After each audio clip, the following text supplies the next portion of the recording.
আসসালামু আলাইকুম। আজকে হচ্ছে যে একটি প্রেডিকশন করব। সাধারণত বাংলাদেশের বর্তমান যে সিচুয়েশন, এই সিচুয়েশনে মনে হচ্ছে যে বাংলাদেশ আওয়ামী লীগ হয়তো আর ক্ষমতায় আসবে না, বা দল গঠন বা দলের কার্যক্রম শুরু হবে না। বিশেষ করে ডাক্তার জাহিদ তো বলেই বসেছেন যে এটা অপ্রাসঙ্গিক বাংলাদেশের রাজনীতিতে। তো সুতরাং নির্বাচনে অংশ নেওয়া না নেওয়ার বিষয়টা আলোচনাতেই আসা উচিত না। তো মনে করেন যে বাংলাদেশে এখন আর আওয়ামী লীগের কোনো অস্তিত্ব নাই, থাকা উচিত না, এই জাতীয় আজে বাজে কথা বলে আর কি। তো আমার আসলে মানে যেহেতু ডাক্তার এক ধরনের ছিল যে হয়তো লজিক্যালি চিন্তা করে, মাথায় কিছু আছে আর কি, গবেষণা করে, কিন্তু তার আওয়ামী লীগ নিয়ে তার যে বক্তব্য, তার যে মতামত, তার যে ধারণা, এটা শোনার পর থেকে আমার মনে হয়েছে যে উনি আসলে কিছুই না টাইপের একটা।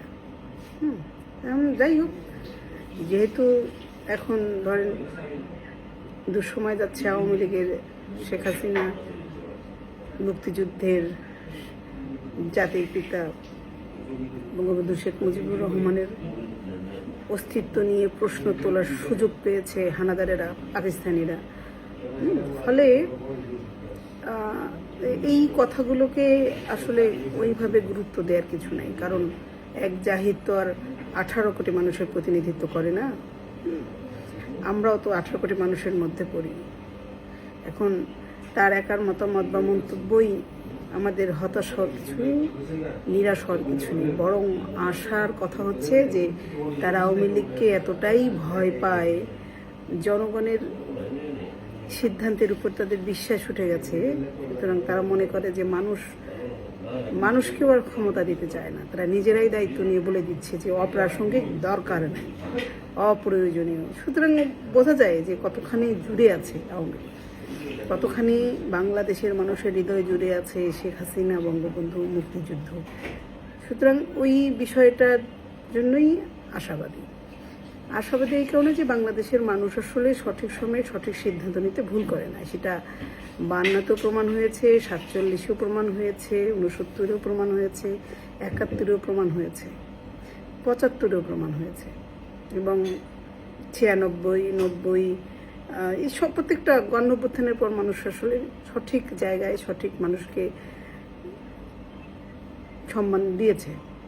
তো এটাই হচ্ছে বাংলাদেশের মানুষের শক্তি, কারণ শেষ মুহূর্তে তারা এসে সঠিক সিদ্ধান্তটা নিতে পারে। ভুল তো মানুষ মাত্রই হবে, মানুষ বলেই তাদের ভুল হয়, এবং ভুলটাও শুধরে নেওয়ার সময় বেশি তারা নেয় না। এটি হচ্ছে সব থেকে আশার বিষয়। তো যে প্রেডিকশনের কথাটা আমি বলছি, দেখেন বাংলাদেশ আওয়ামী লীগ, আমি বিশ্বাস করি 2026 সালে যদি নির্বাচনে অংশ নেয়, বাংলাদেশের মানুষ, বাংলাদেশের জনগণ তাদের রায় জানিয়ে দেবে।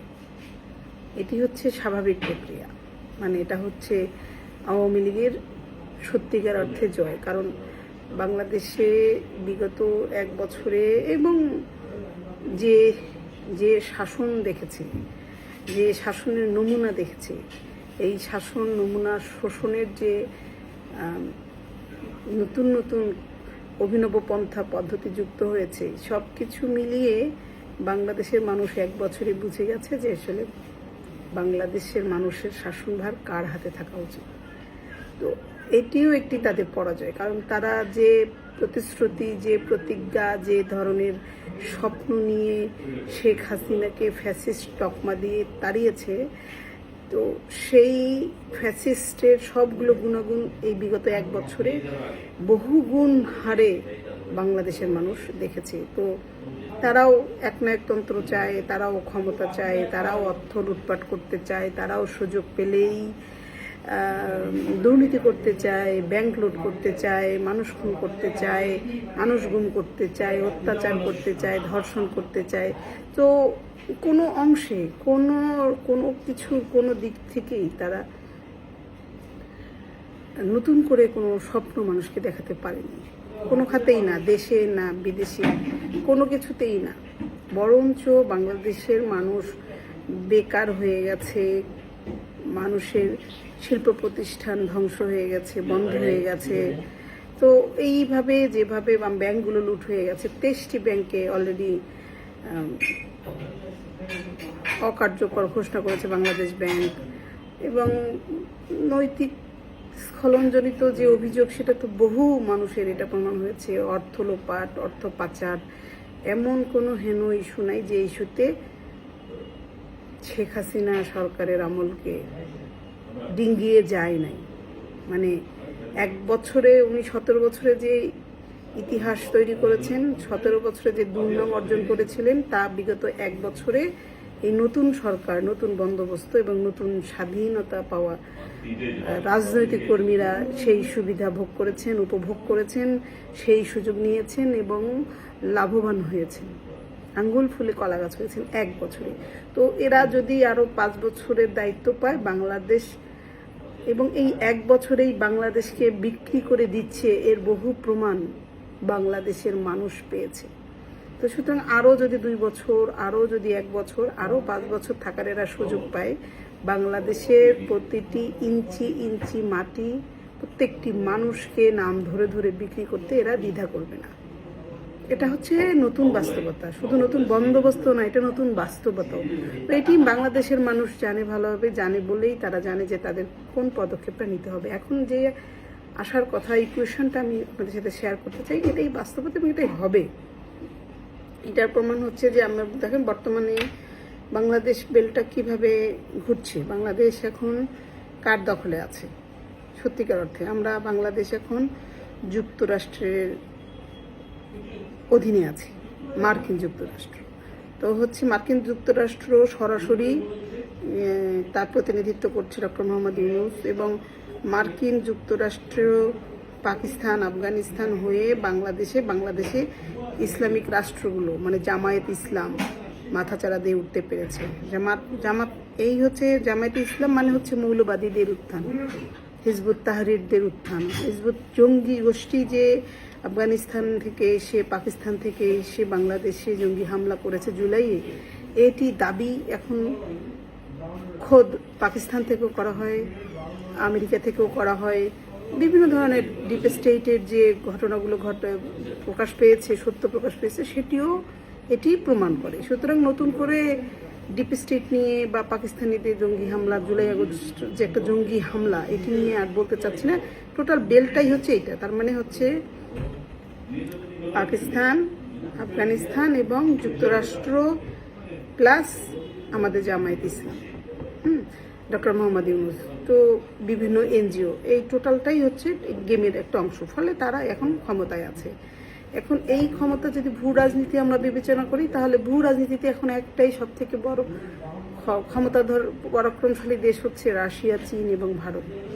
এবং এদের তিনজনেরই ভৌগোলিক অবস্থান থেকে তাদের দেশ শুধুমাত্র বাংলাদেশের মধ্যে পাকিস্তান, আফগানিস্তান এবং যুক্তরাষ্ট্র আসার কারণে এই 3টা দেশেরই ভূ রাজনীতি বিপদের মুখে।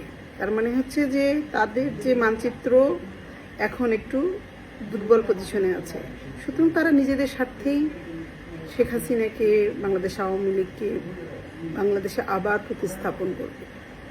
এটার কারণ হচ্ছে নিজেদের স্বার্থেই করবে, ভৌগোলিক স্বার্থেই করবে, ভূ রাজনীতির স্বার্থেই করতে বাধ্য। সুতরাং তো সময়ের অপেক্ষা যে কত দ্রুততম সময়ের মধ্যে চীন, রাশিয়া এবং বাংলাদেশ একীভূত হয়ে একটি ভারত,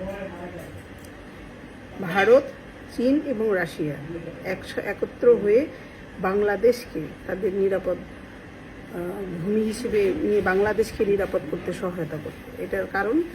এইটার একটাই কারণ হচ্ছে যে ভৌগোলিক অবস্থান। বাংলাদেশে পাকিস্তানের একটা ঘাঁটি, বাংলাদেশে আফগানিস্তানের ঘাঁটি হয়ে উঠুক, বাংলাদেশে মার্কিন যুক্তরাষ্ট্রের ঘাঁটি হয়ে উঠুক, এটি চীন, রাশিয়া এবং ভারত কেউই চাইবে না। তো খেলা এখন ন্যাশনাল না, খেলা আসলে এখন ইন্টারন্যাশনাল। এবং ইন্টারন্যাশনাল খেলায় সবার আগে মানে প্রথম এবং প্রধান পছন্দই হচ্ছে বাংলাদেশ আওয়ামী লীগ এবং শেখ হাসিনা প্রমাণ করে দিয়েছে উনি শেখ মুজিবুর রহমানের সন্তান এবং যোগ্য সন্তান, এবং শেখ হাসিনাই একমাত্র বাংলাদেশের জন্য উপযুক্ত শাসক। তো এটা যেহেতু বিশ্বব্যাপী পরিচিত, মানে স্টাবলিশড, আমরা প্রতিষ্ঠিত, সুতরাং এখানে আর নতুন করে বলার কিছু নাই এবং আমাদের হতাশ হওয়ার কিছু নাই। আমি নিশ্চিত যে খুব অতি শীঘ্রই, দ্রুততম সময়ের মধ্যেই শেখ হাসিনা আবার বাংলাদেশের শাসনভার দায়িত্ব গ্রহণ করবেন এবং বাংলাদেশকে আবারও আগের মতোই সুজলা সুফলা শস্য শ্যামলায় ভরে তুলবেন এবং উন্নয়নের যে গাড়িটা তিনি রাস্তায় তুলেছিলেন সেটি আবার আগের মতোই দ্রুততম সময়ে বিশ্বের বুকে আবারও নতুন পতাকা হাতে নিয়ে যাত্রা শুরু করবে। এবং এ ব্যাপারে আর কারো সন্দেহ থাকলেও থাকতে পারে, আমার কোনো সন্দেহ নাই। আশা করি সবাই ভালো আছেন, ভালো থাকবেন, সুস্থ থাকবেন, নিরাপদে থাকবেন।